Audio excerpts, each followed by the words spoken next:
vamos a ver versículos 41 al 47. Vamos a ver cómo es que se ve una iglesia modelo.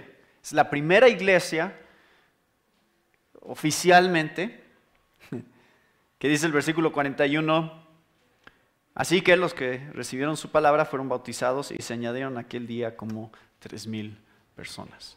Entonces lo último que supimos acerca de la iglesia fue que había como unas 120 personas reunidas. Eso es lo último que escuchamos, ¿se acuerdan?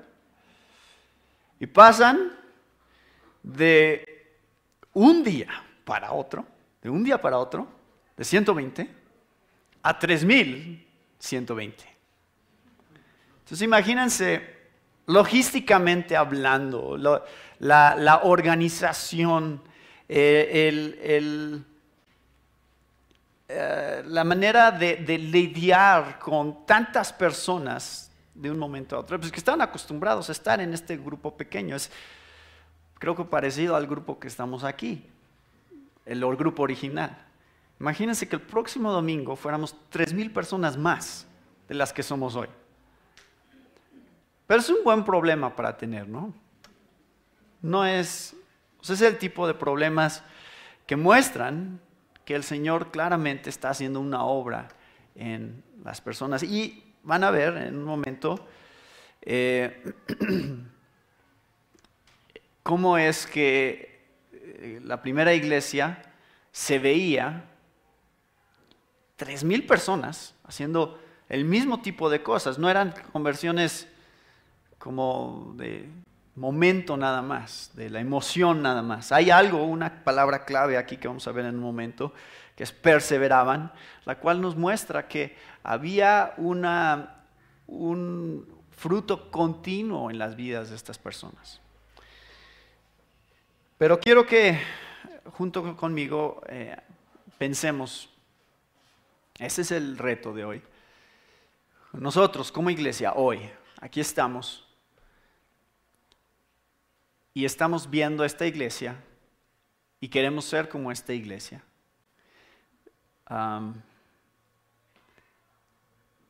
No es la iglesia perfecta. La iglesia modelo no es la iglesia perfecta. Porque en unos momentos, o sea, unos capítulos más adelante, vamos a ver que no tardaron mucho en tener muchos problemas. Entonces no era una iglesia perfecta en ningún sentido. Ahorita vamos a escuchar a grandes rasgos cómo empezó muy bien, pero no tardó mucho en empezar a tener varias situaciones que fueron un verdadero reto para los apóstoles para resolver. Pero sí queremos ver y tomar esto porque esto va a marcar el antecedente. Lo que vamos a ver ahorita, la característica de la primera iglesia, va a marcar el antecedente para el resto del libro de Hechos, lo que vamos a estar viendo en los próximos capítulos en relación a varias áreas. En relación a uno, vamos a estar viendo la enseñanza. Ya vimos antes, les dije que hay 19 sermones de los apóstoles en este libro. Entonces vamos a ver enseñanza, lo que es el estudio de la Biblia. Vamos a ver, número 2, la comunión, la manera en que convivían. Número 3, vamos a ver la cena del Señor como un elemento central de la primera iglesia. Y número 4, las oraciones. Y por último, hay un aspecto más con el que vamos a cerrar hoy, que es en cuanto al evangelismo y al discipulado. Pero todo esto se va a desarrollar más de lo que vamos a ver hoy. Hoy vamos a ver a grandes rasgos de qué se tratan estos aspectos de los que nos habla Lucas. Y más adelante vamos a ir profundizando, al ir llegando a ciertas historias, porque Hechos es un libro de historias, básicamente. Historias de cosas que sucedieron y están diseñadas, o sea, la razón por la que Lucas las registra es para que aprendamos cosas acerca de esas diferentes situaciones. Así que todo esto que vamos a ver hoy se va a ver ilustrado en mayor detalle al ir estudiando con calma Hechos. Así que esta es una introducción ahorita de todo esto. Estos hombres, casi 3,000 personas, recuerden, Esta es una conversión, no era una conversión fácil, hablamos el domingo pasado, porque representaba el cambiar de rumbo a lo que tu tradición, tu nación, tu religión representaba a lo largo de toda tu vida, y cambiar de rumbo, rechazar lo que los líderes, tus líderes religiosos te habían estado enseñando toda la vida, y ahora decir sí, reconozco que fue un error haber crucificado al Hijo de Dios, ese es nuestro pecado, es nuestra culpabilidad, pero reconozco que dentro del plan soberano de Dios, esa crucifixión también es mi esperanza y puedo seguir confiando en este Jesús porque resucitó, está vivo. Ese es el tipo de cambio que esas personas hicieron en sus vidas al arrepentirse ese día. Entonces, número 1, vamos a ver el primer punto, el estudio de la palabra. Perseveraban, nuevamente, perseveraban. Esto es un tema recurrente a lo largo de toda la Biblia. Un verdadero cristiano persevera. No hay cristianos que solamente vengan al Señor por 1, 2 días, un mes, un año y después digan, ¿sabes qué? Ya no me gustó, mejor regreso a mi antiguo estilo de vida. Eso no es la característica de un cristiano, de acuerdo a la palabra de Dios. Un cristiano persevera. Tendrá altas y bajas, sí, pero al final, Dios se encargará siempre de que si es un verdadero hijo suyo, regresará al camino. Y Jesús lo dijo, Jesús enseñó esto en su ministerio. Si ustedes me aman, si guardan mis mandamientos, entonces son verdaderamente mis discípulos. Si perseveran, entonces son verdaderamente mis discípulos, como dice Juan 8:31. ¿En qué perseveraban? En la doctrina de los apóstoles. La doctrina de los apóstoles. Esa es la primera cosa que Lucas menciona, que es la característica de esta nueva iglesia. Son fieles en estudiar. ¿Qué? Lo que los apóstoles están enseñando acerca de Jesús. Este tema es muy, muy importante porque cuando una persona está buscando una iglesia, yo sé que muchos de ustedes han pasado por este proceso de buscar una iglesia, de decir, ¿dónde nos reunimos? Y van a una iglesia, van a otra y están buscando. ¿Qué buscan cuando están buscando una iglesia? ¿Cuál debería de ser el primer punto a considerar de cualquier iglesia? La enseñanza.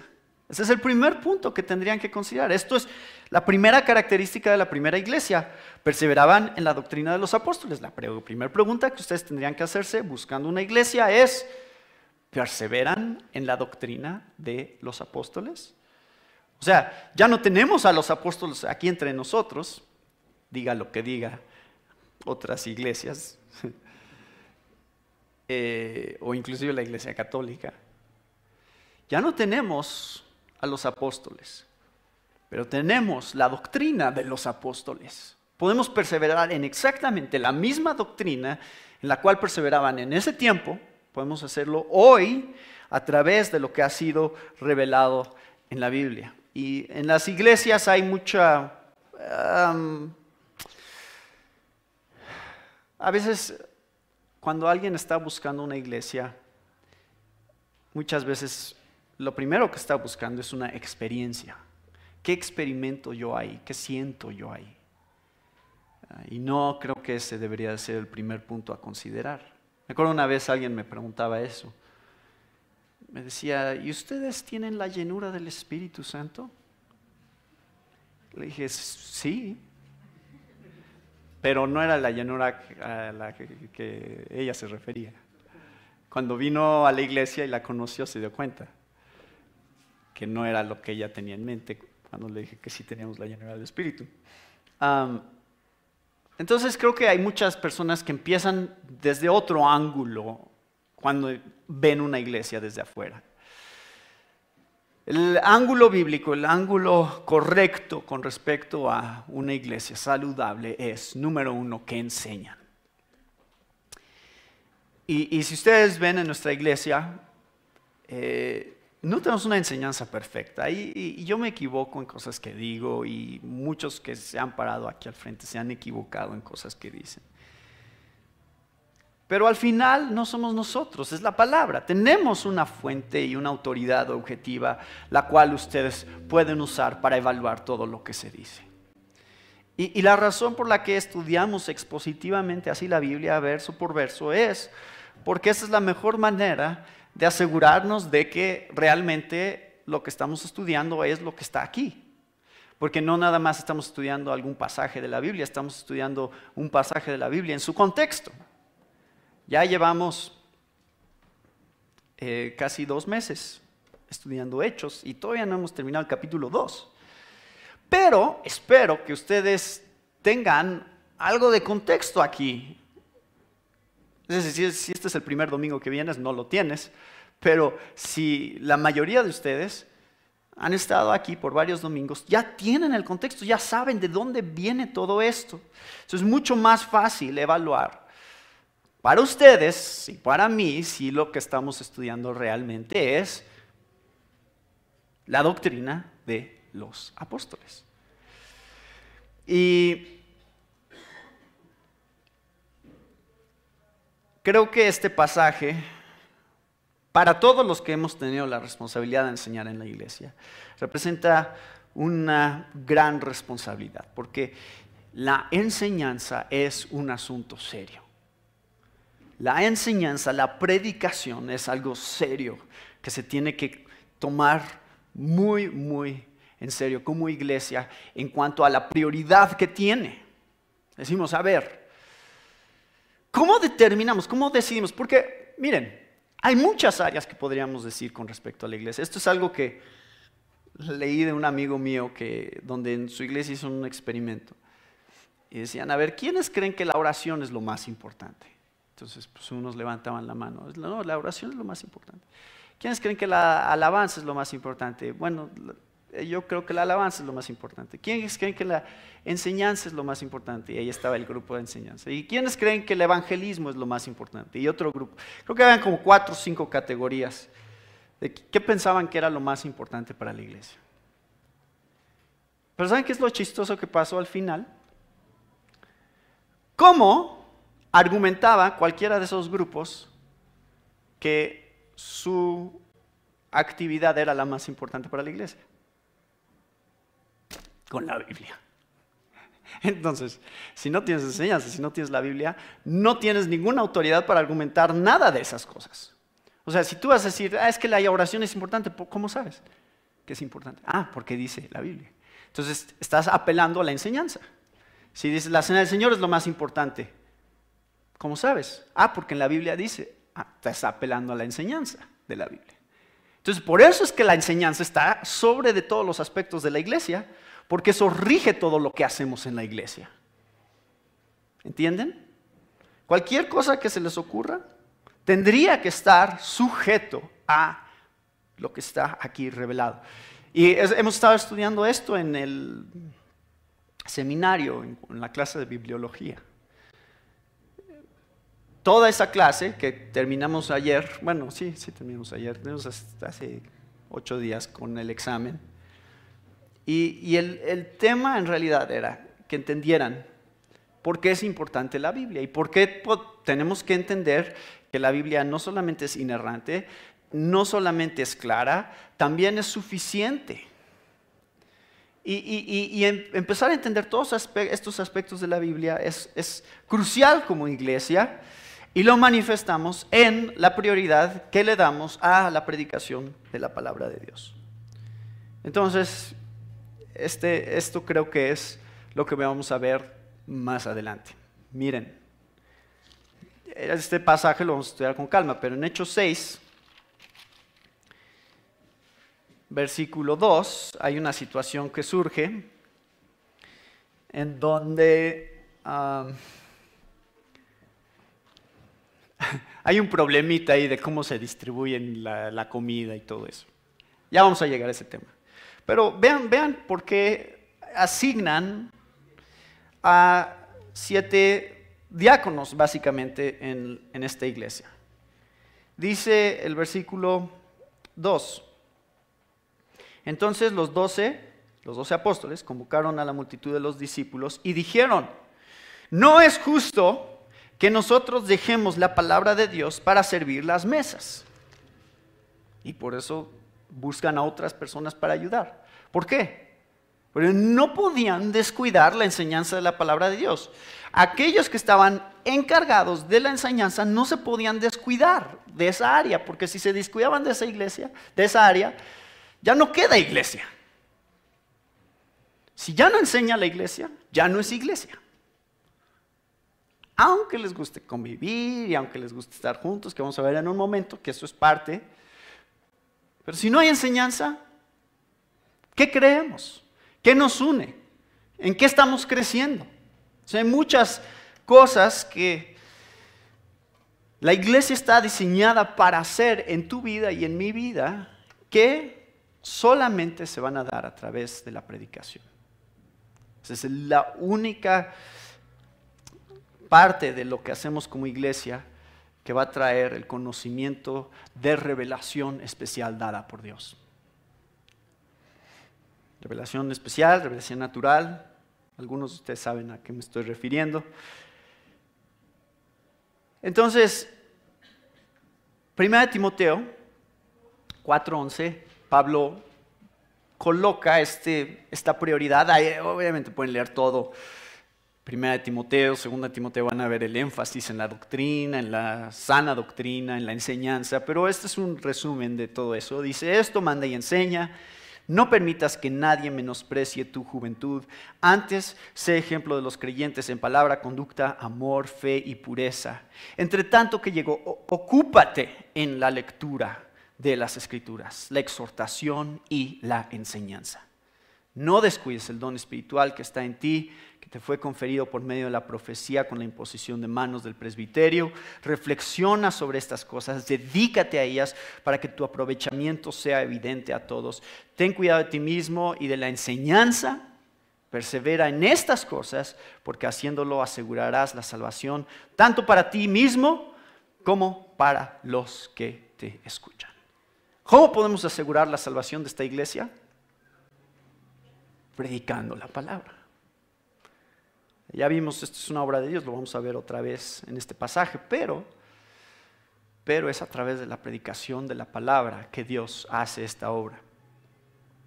Ahora, es muy específico este versículo en decir que es en la doctrina de los apóstoles. Estos son los hombres que Dios está usando originalmente para ser los principales maestros y fundadores de la primera iglesia.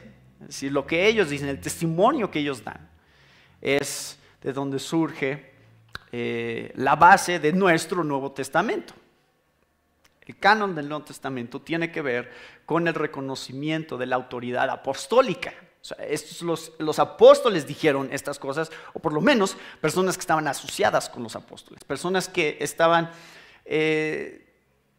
autorizadas por los apóstoles, patrocinadas por los apóstoles. Esa sería una manera de ponerlo. Entonces, ¿qué sabemos acerca de esto? De los apóstoles. Eso creo que está en relación a lo que viene a continuación. En el versículo 43, cuando dice: y sobrevino temor a toda persona y muchas maravillas y señales eran hechas por los apóstoles. Aquí están dos aspectos: la doctrina de los apóstoles y señales y maravillas. Dos aspectos que caracterizan a los apóstoles de la primera iglesia. Estas dos áreas que estaban siendo reconocidas por aquellos que se convertían. Estos hombres hacen cosas increíbles. Mucho como el ministerio de Jesús que leímos en el versículo 22, ¿se acuerdan? Este varón aprobado por Dios entre vosotros con las maravillas, prodigios y señales que Dios hizo entre vosotros para hacer clara esta conexión que existía entre Jesús y los apóstoles siguen haciendo señales y maravillas. Y de esa manera, la gente que los rodea dice, sí, estos efectivamente son los que Jesús escogió personalmente. Los escogió personalmente y les está dando la autoridad Jesús para seguir predicando y proclamando lo que Él empezó en su ministerio. Y si recuerdan lo que estudiamos en relación a Judas, cuando iba a ser encontrar el sustituto para Judas, que Pedro estaba hablando en el capítulo 1, ahí es donde Pedro menciona varias de las características necesarias. ¿Se acuerdan? Es necesario, pues, versículo 21 del capítulo 1, que de estos hombres que han estado juntos con nosotros todo el tiempo que el Señor entraba y salía entre nosotros, comenzando desde el bautismo de Juan hasta el día en que entre nosotros fue recibido arriba, uno se ha hecho testigo con nosotros de su resurrección. Esas son algunas de las características, ya vimos acerca de esto, qué significaba cuando estudiamos ese pasaje. Y estos son los apóstoles que están escuchando todas las personas diciendo, sí, efectivamente, estos son los mensajeros de Dios para dar la doctrina que necesitamos para salvación, para santificación en la iglesia. Ahora, Pablo habla un poco acerca de esto en 2 Corintios 12, donde él coloca esta categoría de señales y milagros. Yo no digo que señales y prodigios no puedan suceder hoy entre nosotros. No digo eso. Solo digo que creo que en la primera iglesia y en los apóstoles era mucho, mucho más recurrente y más evidente que hoy. Digas lo que digas, sea cual sea tu postura, tienes que aceptar eso, que esta es la etapa en la cual las manifestaciones más poderosas y gloriosas, constantes que se daban en la iglesia, estaban sucediendo. Esta es la época. Y Pablo lo dijo en 2 Corintios 12, entre vosotros se operaron las señales de un verdadero apóstol. O sea, aquí Pablo está dando esta definición de un verdadero apóstol con toda perseverancia por medio de señales, prodigios y milagros. Ahora, antes de que digan, ay, sí, qué padre ser apóstol, porque les tocaba hacer cosas espectaculares y la gente los reconoce y los está escuchando. Qué reconocimiento tan bonito debió haber sido. Pues sí, pero no va a tardar mucho. Ya en el capítulo 3, que es el que sigue, van a ver el otro lado de ser apóstol, que es, ellos fueron los primeros en ser perseguidos y ellos fueron algunos de los primeros en ser encarcelados y matados por el nombre de Cristo. Y Pablo dijo eso, o sea, Pablo no se jactaba tanto de las cosas sobrenaturales que hacía. Si ustedes leen sus cartas, no hablan mucho acerca de eso. ¿Saben de qué hablan más? De cómo sufría. De cómo sufría y se gozaba en eso. Dice, qué bueno que estoy sufriendo, porque eso quiere decir que estoy en el mismo camino de mi Señor. Ojalá y sufra más. Porque eso quiere decir que sí estoy predicando el verdadero evangelio, porque si tú predicas el verdadero evangelio, vas a tener conflicto, vas a tener oposición a tu vida. Y Pablo dijo en Gálatas 6:17, de aquí en adelante, nadie me cause molestias, porque ya ven que con un solo pañuelo mío la gente se sana, porque ya ven que yo hago muchas cosas espectaculares, entonces no me molesten, soy apóstol. ¿Dice eso Pablo? No, dice, porque yo llevo en mi cuerpo las marcas de Jesús. O sea, yo he padecido en la misma línea, en el mismo ejemplo, de la manera en que Jesús padeció. Así que no me digan que yo estoy haciendo esto por otras motivaciones. no me digan que esto no es el verdadero evangelio. Yo estoy dispuesto a dar mi propia vida por aquello que estoy predicando. Entonces, ¿quieren ser apóstoles? Esta sería la manera en la que más te podrías parecer a un apóstol. Que te persiguieran, que te mataran. Entonces, ya me dicen, ¿quién se apunta? Ahora, la siguiente característica de la primera iglesia, dice, es la comunión unos con otros. Entonces vamos a ver brevemente de qué se trata esto. Nuevamente vamos a desarrollar esto con más detalle al ir avanzando en el libro de Hechos, pero quisiera meditar sobre qué significa esto de la comunión. Comunión es la palabra koinonía, que muchos de ustedes han escuchado. Probablemente no es una palabra tan rara para ustedes como muchas otras que a veces se dicen en griego o en hebreo.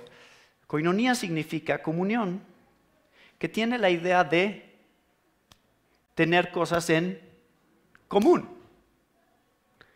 De ahí viene la palabra koinonía y va a quedar claro que en realidad tienen cosas en común. Dice, más adelante, vamos a conectar todo esto que tiene que ver con la comunión. En el versículo 42 dice, en la comunión unos con otros.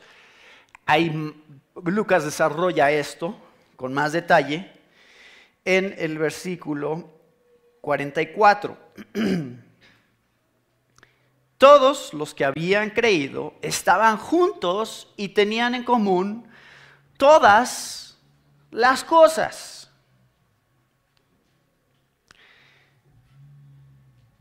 Vamos a llegar a lo que sigue en un momento.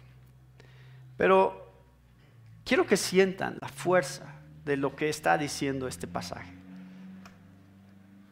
La vida en comunidad, la vida como iglesia, no es opcional para un cristiano. Es esto que estamos haciendo nosotros aquí, estando juntos. No es algo que Dios dice, si quieres te puedes volver parte de la comunidad. Si quieres asociarte con otros cristianos, puedes hacerlo. Si no, no. Si quieres tú también vivir tu vida como cristiano solito, ahí tú ora en tu casa solito, ahí ve unas predicaciones en YouTube, al fin que las suben. Entonces, ¿para qué vas a la iglesia? ¿No? Puedes aprender la Biblia sin la iglesia. Puedes orar sin la iglesia. Puedes cantar sin la iglesia. Hasta podrías celebrar la cena del Señor sin la iglesia. ¿No es cierto? Entonces, ¿para qué nos reunimos? ¿Cuál es el propósito de que estemos aquí juntos y no lo hagamos cada quien por nuestro propio lado, nuestras propias casas, donde se nos ocurra? Es que eres parte de una nueva familia. Y el reconocer que eres parte de una nueva familia e incorporarte a una nueva familia es parte de la obra que Dios va a hacer de santificación en tu vida. Dios obra a través de tus hermanos y hermanas. Dios te dice cosas que quieres que escuches a través de tus hermanos y hermanas. Te protegen, te cuidan, están velando por ti. Vamos a leer, primero de Juan 1:3, y creo que aquí está la base de esto, donde Juan dice, lo que hemos visto y oído os proclamamos también a vosotros, para que también vosotros tengáis comunión con nosotros. Les hemos dicho estas cosas para que ustedes puedan ser una familia con nosotros, tengan comunión, tengan cosas en común con nosotros, koinonía. Y en verdad nuestra comunión es con el Padre y con su Hijo Jesucristo. Así que la base es Jesucristo, pero se manifiesta en la comunión externa que se da entre nosotros como hermanos. Jesús habló de esto en su ministerio cuando llegaron su mamá y sus hermanos. Ya meditamos sobre este pasaje cuando hablamos de María un poquito, de cuál era el rol de María ahí en la primera iglesia. Y ahora quiero tomar ese mismo pasaje y dar otro énfasis, que es: entonces llegaron su madre y sus hermanos, y quedándose afuera, mandaron llamarle. Y había una multitud sentada alrededor de él, y le dijeron: he aquí, tu madre y tus hermanos están afuera y te buscan. Respondiéndoles él dijo: ¿quiénes son mi madre y mis hermanos? Y mirando en torno a los que estaban sentados en círculo a su alrededor, dijo: he aquí mi madre y mis hermanos. Porque cualquiera que hace la voluntad de Dios, ese es mi hermano y hermana y madre. Jesús aquí estaba marcando un antecedente de cuál familia iba a ser más importante.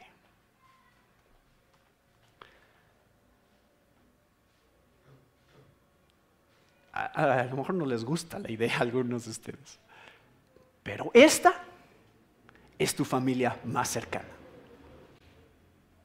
Esta es la gente que más cerca debería de estar en tu vida, que más deberías sentir cerca en tu vida, más que cualquier otra persona en el mundo, más que tus papás de sangre, más que tus hermanos de sangre. Son tus hermanos en Cristo Jesús, porque lo que te une con ellos es mucho más profundo y mucho más duradero que lo que te une con tu familia carnal. O sea, dejen que eso se asiente acerca de la cercanía que hay entre nosotros aquí, de lo que significa esta familia para ustedes. Esta es tu verdadera familia en Cristo. Y hay una unión que existe entre nosotros tan profunda, y por eso es que nos decimos hermanos. Suena muy religioso: ay, hermano, el hermano Paco, el hermano Roberto, el hermano Natán. ¿Por qué les dicen hermanos? Hay una realidad profunda ahí de lo que estamos diciendo, y es que somos más cercanos que si fuéramos hermanos.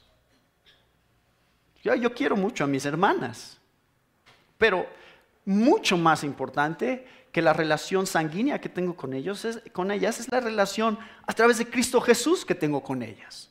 Eso me importa mucho más que el hecho que somos hijos del mismo padre y de la misma madre. Y ustedes saben, y esto pasó en la primera iglesia, estas 3,000 personas que se convirtieron, ya lo dije. Para muchos de ellos, el convertirse al cristianismo significó renunciar a sus familias. Y para muchos de ustedes, saben de lo que estamos hablando cuando hablamos de eso. Porque muchos de ustedes, si crecieron en un hogar que era extremadamente católico, especialmente, lo hemos visto una y otra vez. Se convierten al cristianismo y la familia los rechaza y los abandona por completo. Dice: ¿sabes qué? Ya no eres mi hijo.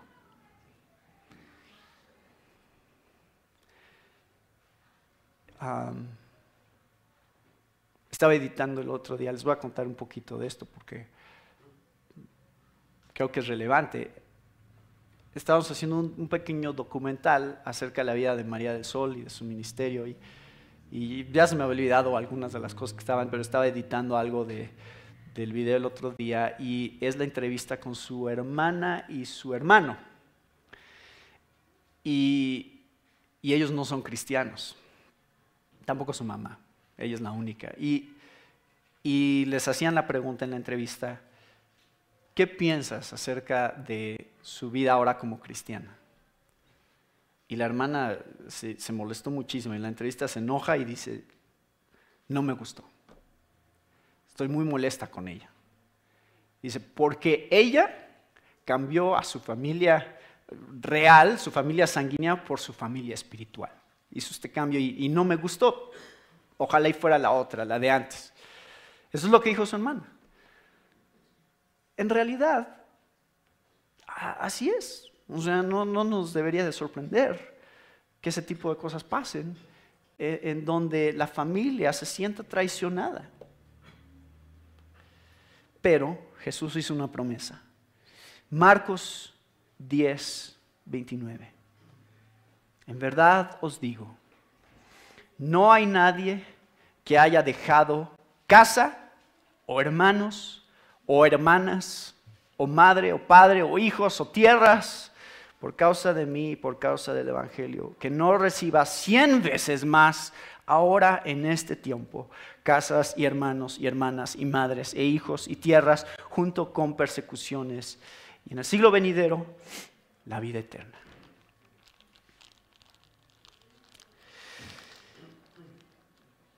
Si tú has perdido a tu familia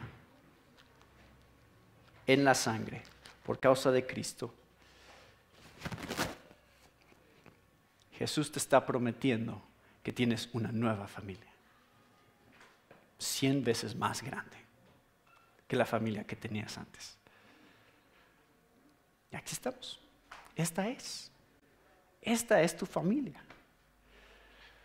Entonces, no te preocupes, si pierdes tu familia terrenal vas a tener una nueva familia que se llama el cuerpo de Cristo. Esa es tu nueva familia. Entonces, no te tienes que deprimir, no tienes que estar triste el resto de tu vida porque has perdido esa relación sanguínea con estas personas, porque ahora tienes una relación espiritual con un nuevo grupo de personas.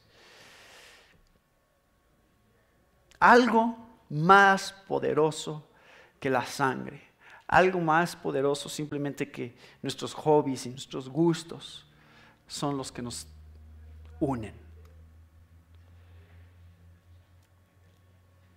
Quiero que vean que este grupo de personas les gustaba estar juntos. No decían, voy a la iglesia y llego lo más tarde que pueda llegar y me voy lo más rápido que me pueda ir. Así no se veía. Esta gente le gustaba pasar tiempo juntos. Vean lo que dice el versículo 46. Perseverando unánimes, cada día en el templo y partiendo el pan en las casas, comían juntos con alegría y sencillez de corazón. ¿Cada cuándo? Cada día, diario. Yo sé que para muchos una vez a la semana es suficiente y dicen, no sé si quiero ver a estas personas tan seguido. Pero esa no debería de ser la actitud. O sea, debería ser nuestro gozo. Pasamos tiempo juntos porque nos gusta pasar tiempo juntos. Hay un gozo, hay una satisfacción de lo que representa para cada uno de nosotros estar en compañía de otros hermanos y hermanas en Cristo. Y gozarnos en aquello que nos une. Es decir, sí, vamos a comer juntos, ¿por qué no? Sí, ya estuvimos todo el día juntos en la iglesia, pero ¿qué importa? Vamos a salir y comer tacos también. Y entonces empieza a existir una cercanía que va más allá de nada más las reuniones. Y nos invitamos a nuestras casas. Dices, oye hermano, ¿y por qué no vienes a la casa? ¿Por qué no vienes a comer? Hay una familia que nos está invitando a nuestra familia a ir a comer este fin de semana. No pudimos porque estaba enferma Cristín, pero ese sentir de, pues queremos pasar más tiempo con ustedes. Y hay otra persona que dijo, bueno, sé que Cristina está enferma, así que les voy a llevar yo la comida ya hecha. Entonces pueden ver cómo sí existe este sentido. Creo que nuestra iglesia, vamos a verlo en un momento, a lo mejor nos falta más unidad, nos falta más convivencia como iglesia. Pero por lo menos no somos una iglesia que puede ser acusada de que la gente desaparece 5 minutos después de que terminó el servicio. Nadie nos puede acusar de eso. Porque a veces 3 horas después todavía aquí estamos. Pero así es, o sea, eso no debería sorprendernos, no deberíamos decir, ay, qué rara iglesia. O sea, ¿por qué les gusta estar juntos? Esto es la manera en que se debería de ver. Invitándonos unos a otros a nuestras casas, comiendo juntos, pasando tiempo juntos. Y además, hay un detalle aquí que viene. velando por las necesidades unos de otros. Si se fijan, dice en el versículo 45, y vendían sus propiedades y sus bienes y los repartían a todos según la necesidad de cada uno. A esa parte a lo mejor ya nos incomoda un poco más, ¿no? A lo mejor dice, sí me gusta ir a comer a casa de alguien, pero esto ya es un poquito incómodo. Porque tenemos un sentido muy claro de nuestras posesiones, ¿no? Vivimos en una sociedad que funciona así. Tenemos nuestras casas y tenemos bardas alrededor de nuestras casas y puertas con triple seguro y luego las púas alrededor. Entonces, esta es mi casa, no, nadie se vaya a meter, ¿no? Son mis cosas. Tenemos un sentido de propiedad muy fuerte en nuestra sociedad.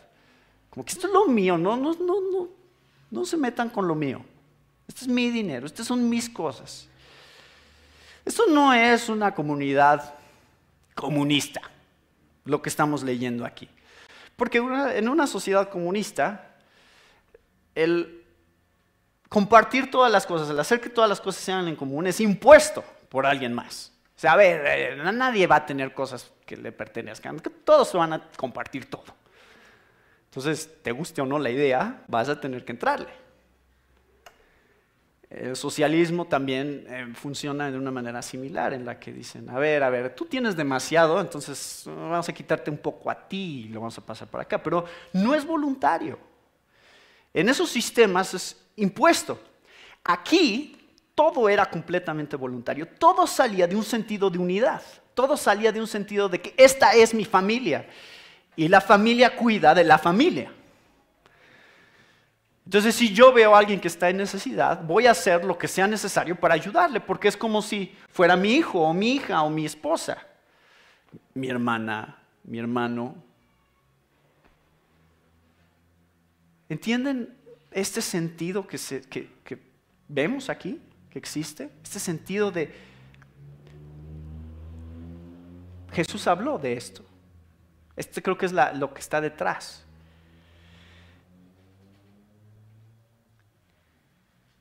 Dice en Lucas 12, versículo 15, estad atentos y guardaos de toda forma de avaricia, porque aun cuando alguien tenga abundancia, su vida no consiste en sus bienes. Esta es la filosofía que hay detrás de estas personas. No es de lo que tengo, es de cómo muestro el amor de Cristo. De eso se trata mi vida, de cómo Dios la transforma para manifestarla en amor al prójimo. De eso se trata realmente. Y Lucas es el evangelio más enfocado. ¿Sabían esto? Esto lo descubrí en este estudio. Lucas es el evangelio más enfocado en el tema del dinero. Lucas es el único que habla acerca del buen samaritano. Es el único que habla del rico y Lázaro, del banquete de Dios, donde invita a todos los que están demasiado ocupados con sus cosas materiales para ir al banquete. Él es el único que narra esas historias. Creo que Lucas tiene un sentido muy claro acerca del lugar que tiene las posesiones materiales en esta vida. Y el punto es que nosotros aquí estamos como familia y aquí está nuestra prioridad. Lo que sea tu necesidad es mi necesidad. Lo que sea tu problema es mi problema.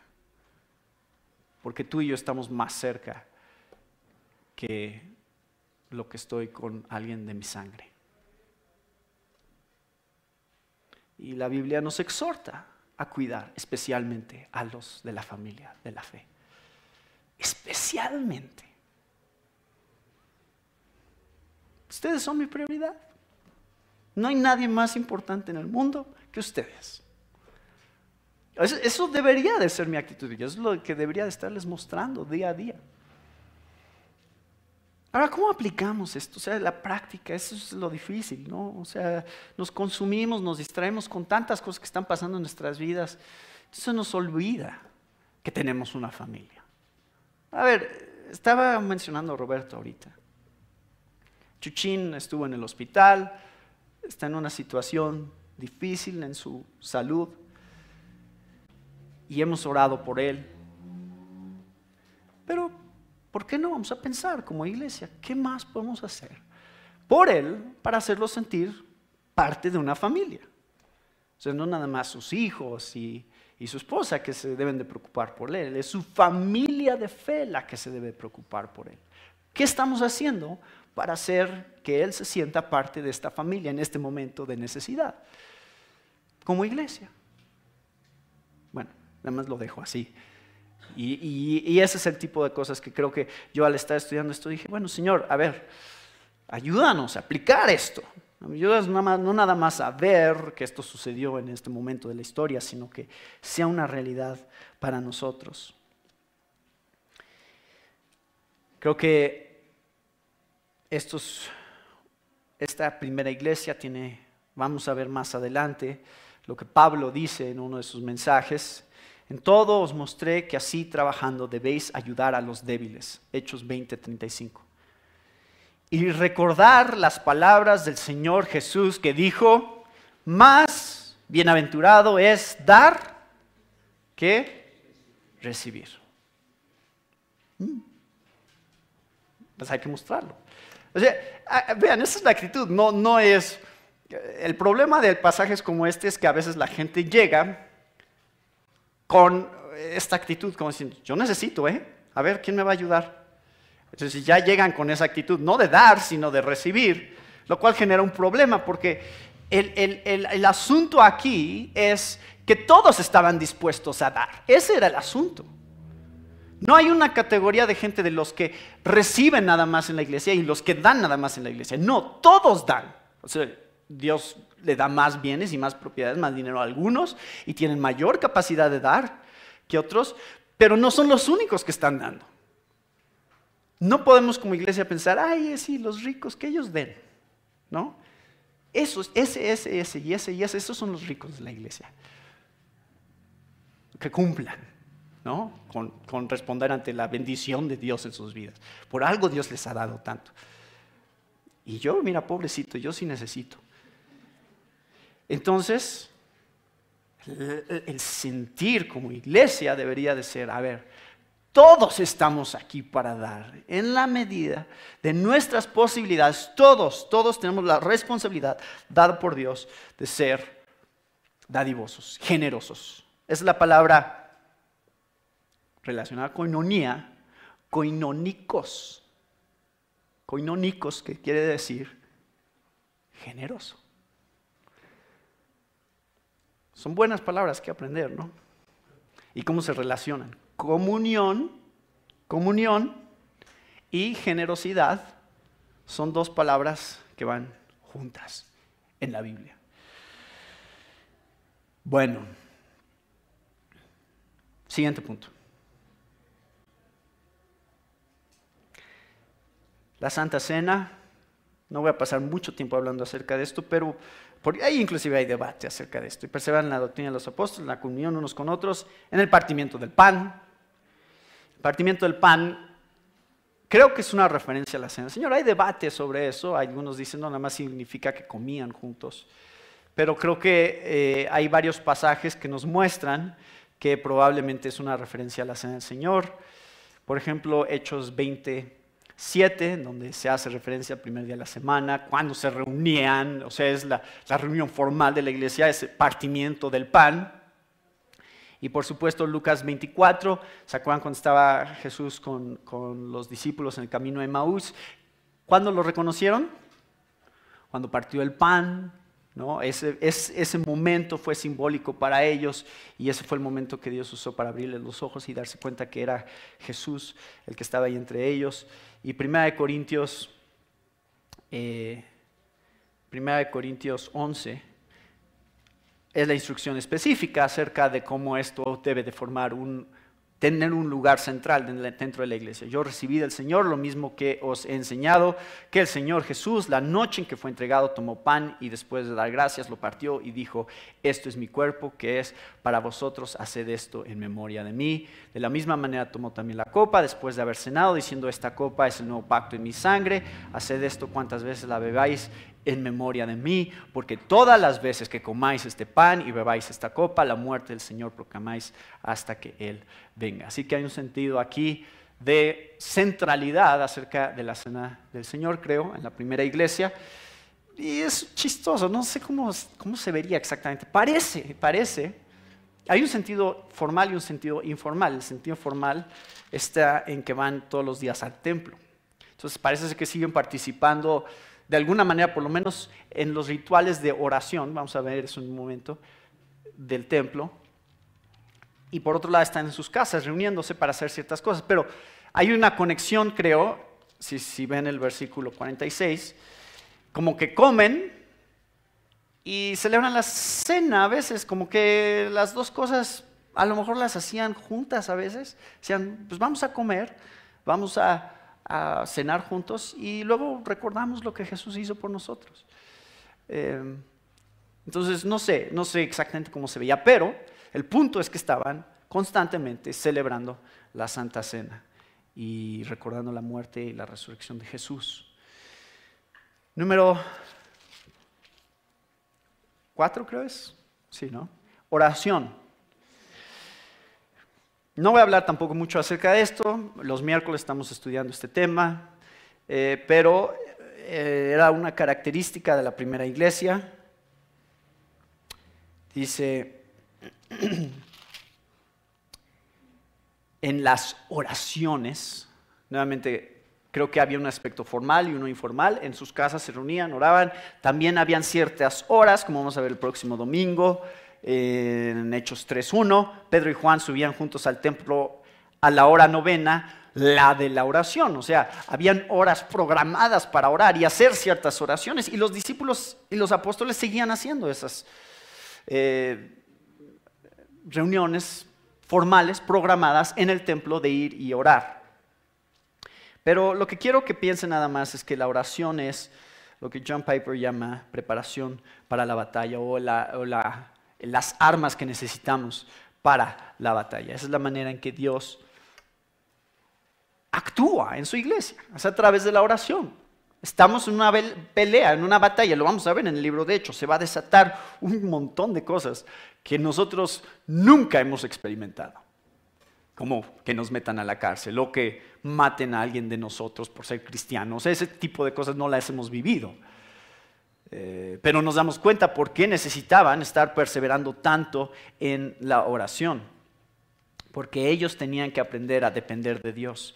Y ya lo vimos en Hechos 1:14, eso es lo que estaban haciendo cuando se reunían, estaban constantes en la oración. Esa era la característica. Y aquí nada más les puse varios pasajes que van a venir más adelante, que hablan de cómo recurrían a Dios en la oración para mostrar su dependencia de Dios. Esa es la razón por la cual oramos, para aprender dependencia de Dios como iglesia. Pablo dijo, 1 Tesalonicenses 5:17, orad sin cesar.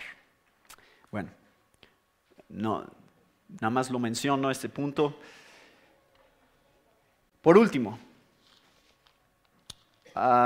vemos el versículo 46, que comían juntos con alegría y sencillez de corazón. Parece ser que cuando iban al templo, parte de la razón era, van y oran, van en el pórtico de Salomón, esta área más grande del templo, parece ser donde se reúnen y están haciendo evangelismo, están a lo mejor celebrando, cantando, no sé, orando, celebrando la cena, no sé cómo se veía, no estoy seguro, pero aquí nos da algunas pistas y creo que el punto aquí de los últimos versículos principalmente es que la gente empezó a darse cuenta de lo que estaba pasando. Imagínense, de pronto aquí están, o sea, se reunían en una casita, ¿no? Y en un cuarto eran 120 si cabían, pero de pronto son 3,000. Ahora tienen que ver cómo se van a reunir, Probablemente este patio del templo servía muy bien para que se reunieran en grupos más grandes, pero también se tenían que reunir en grupos más pequeños, en casas. Es decir, pues somos muchos. Entonces, a ver, ¿por qué no ustedes se van allá y se reúnen en esa casa allá y ustedes acá en esta casa? Y empiezan a organizarse de tal manera, y son tantos los que están haciendo esto que la gente se da cuenta. Y dice, estos cristianos, algo está pasando con ellos. Pero la característica que está viendo la gente, ¿qué es? Aquí está. Comían juntos con alegría y sencillez de corazón. Ese es el testimonio de la iglesia. No es la música que tocamos y miren los músicos de esa iglesia, qué bien tocan. Y los programas de Navidad que arman y los eventos que planean, su 15 de septiembre, como... No es de los eventos, es de qué está pasando aquí a este nivel entre nosotros. Si estamos conviviendo con alegría y decimos, sí, esto es donde quiero estar, con mis hermanos y hermanas, sí. Y de eso se trata, no es de las luces, de la música y de la presentación que hacemos delante de las personas. Es en realidad de las relaciones que existen entre nosotros. Y eso va a causar un impacto en la gente que entre aquí o que los conozca a ustedes. O sea, ¿por qué pasas tanto tiempo con esa gente? Es tu iglesia. ¿A alguien le han dicho eso? Antes sí pasabas tiempo conmigo y ahora ya tus hermanitos, esos son con los que pasas todo el tiempo. ¿Qué tendrían que decir? Bueno, si los conocieras, te darías cuenta que no es tan fácil como parece. O dirían, no hay ningún lugar en donde yo prefiera estar que con mis hermanos y hermanas. Esa es la alegría de mi corazón, esa es mi familia. Porque creemos lo mismo acerca de Cristo Jesús. Tenemos al mismo Espíritu Santo. Y cuando nos reunimos cantamos con gozo porque creemos las mismas cosas y oramos juntos pidiendo las mismas cosas. Y cuando uno llora, todos lloramos. Y cuando uno se goza, todos nos gozamos. Y así es la iglesia, así se ve la iglesia. O así se debería de ver la iglesia. Y eso causa un impacto en las personas. Vean lo que dice el versículo 47. Ellos alababan a Dios, se reunían, alababan a Dios con gozo. ¿Y qué pasaba? Empezaron a tener el favor de todo el pueblo. El testimonio de amor estaba causando y teniendo un impacto. El testimonio de la iglesia no nada más iba a ser la predicación del evangelio. También iba a ser cómo se ve el cuerpo de Cristo conviviendo junto. Jesús habló acerca de eso, Juan 13:35. Esta es la característica. Se van a amar unos a otros. Así conocerán que son mis discípulos. Así es como serán mis testigos. En el poder del Espíritu Santo habrá una unidad que jamás se habría visto en el Imperio Romano hasta ese punto. Gentiles y judíos, ricos y pobres, todos conviviendo juntos, jamás lo habían visto. Esto era algo completamente nuevo en el Imperio Romano. Estaban acostumbrados a que si existía una religión, segregaba a la gente. Decía, esta religión solo es para este grupo de personas. Ese es el grupo de personas que se juntan aquí. Ese es el grupo de personas que se juntan aquí. ¿Eres esclavo? No, tú vas para allá. ¿Eres amo? Tú vas para allá. ¿Eres judío? Tú vas para allá. ¿Eres gentil? Tú vas para allá. Mujeres para acá. Hombres para acá. Y una división constante. Todo lo que ellos conocían, así era en el Imperio Romano. Esto era algo completamente nuevo. O sea, ¿qué está pasando aquí? Este grupo de gente, 3,000 personas que conviven de todo tipo de nacionalidades y de todo tipo de trasfondos, niveles socioeconómicos, ahí están juntos como uno solo, como una sola familia. el impacto que estaba causando en la gente estaba en gran parte en la sociedad, haciendo que los tuvieran un gran respeto por ellos. Es increíble. O sea, yo quiero imaginarme cómo se ve. Como les digo, no van a tardar mucho tiempo en que empiecen a haber problemas. Pero hasta este punto tenemos este panorama de cómo es que la primera iglesia se debe de ver. Y por último, ellos están confiando en la obra soberana de Dios. Dice, el Señor añadía cada día a la iglesia los que habían de ser salvos. Estaban haciendo una obra de evangelismo porque todos los días nuevas personas estaban añadiendo a la iglesia. Esto debería ser lo normal, ¿no? ¿Hay nuevas personas en nuestra iglesia? Debería de haber. Ojalá y todos los días, cada semana, estemos dando un testimonio que esté causando que la gente quiera conocer a este Cristo que nosotros conocemos. Pero descansamos en que Dios es el que está añadiendo a la iglesia los que habrán de ser salvos. Ese es Dios obra a través de nosotros, lo cual significa que nosotros obramos. O sea, nosotros sí hacemos cosas como iglesia, trabajamos, evangelizamos, damos testimonio. Pero como dice Filipenses 2:12, tal como siempre habéis obedecido, no solo en mi presencia, sino ahora mucho más en mi ausencia, ocupaos en vuestra salvación con temor y temblor. Porque Dios es quien obra en vosotros tanto el querer como el hacer para su beneplácito. Esa es la obra de Dios que está haciendo hoy entre nosotros. Sí trabajamos duro como iglesia y vamos a seguir trabajando duro como iglesia. Pero Dios es el que trae a la gente y Dios es el que hace la obra de acuerdo a su propio plan, no nosotros. Él actúa a través de nosotros para que Él sea glorificado en la manera en que la iglesia crece y en la manera en que la iglesia es percibida por un mundo que tanto necesita ver el amor y la unidad en Cristo Jesús. ¿No es cierto que a veces es un shock salir de aquí? O sea, es fácil, honestamente, o sea, sí tenemos problemas, sí hay cosas que pasan aquí.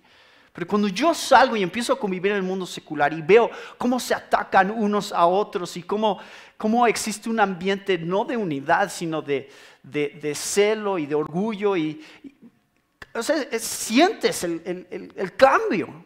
No es lo mismo convivir con cristianos, no debería de ser lo mismo.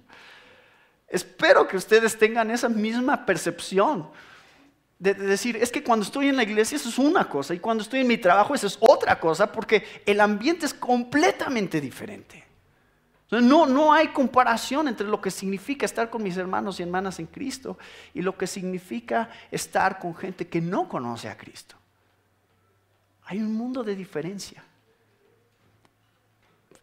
Debería de ser evidente. Nuestra oración como cristianos es que Dios siga actuando a través de su palabra, la predicación de su palabra, para seguir transformándonos conforme a su imagen, para que cada vez más demos testimonio de cómo se ve la iglesia y el cuerpo de Cristo.